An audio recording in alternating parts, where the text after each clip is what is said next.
Христофорова с накладкой. Это средняя модель. Всего в ряду этих моделей мастера 3 инструмента. Эти хомусы он изготавливает с характерной накладкой на кольце рамы. Здесь обычно есть какое-то изображение, но вот у данного конкретного инструмента это птица, такая геральдическая птица.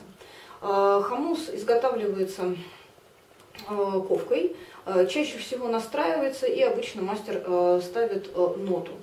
Вот вы можете его посмотреть со всех сторон. Эти хомусы мастер делает уже многие годы и принаторел в этом искусстве, поэтому с точки зрения варганостроения, конечно, никаких претензий к этим хомусам нет. Что еще о них имеет смысл знать? У этих хомусов тугие язычки и чистый, хороший звук. Обычно у них отсутствуют характерные якутские призвуки, то есть такого рычащего и бурдонного звука, как обычно бывает на других хомусах, якутских хомусах, вы не услышите. Во многом это их преимущество, то есть если вы ищете инструменты с таким насыщенным обертональным фоном, то, скорее всего, вы можете остановить свой выбор именно на этих моделях хомусов Христофоровых. За счет тугого язычка у них хорошо можно выделять обертона, с одной стороны. С другой стороны, конечно, требуется приложить некоторые усилия для того, чтобы раскачать этот язычок и получить устойчивый громкий звук. Но, тем не менее, это вполне возможно сделать.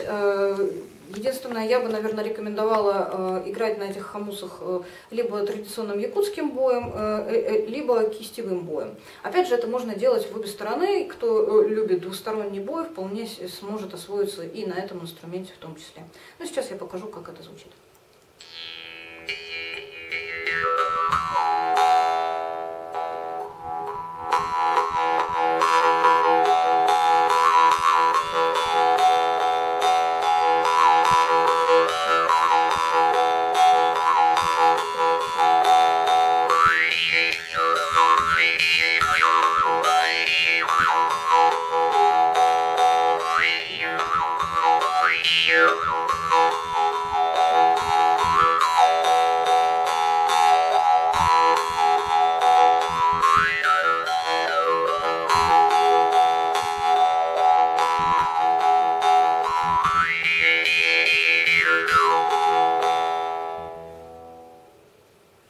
Как и все хомусы Христофорова, он продается в чехле, в данном случае это открытый чехол.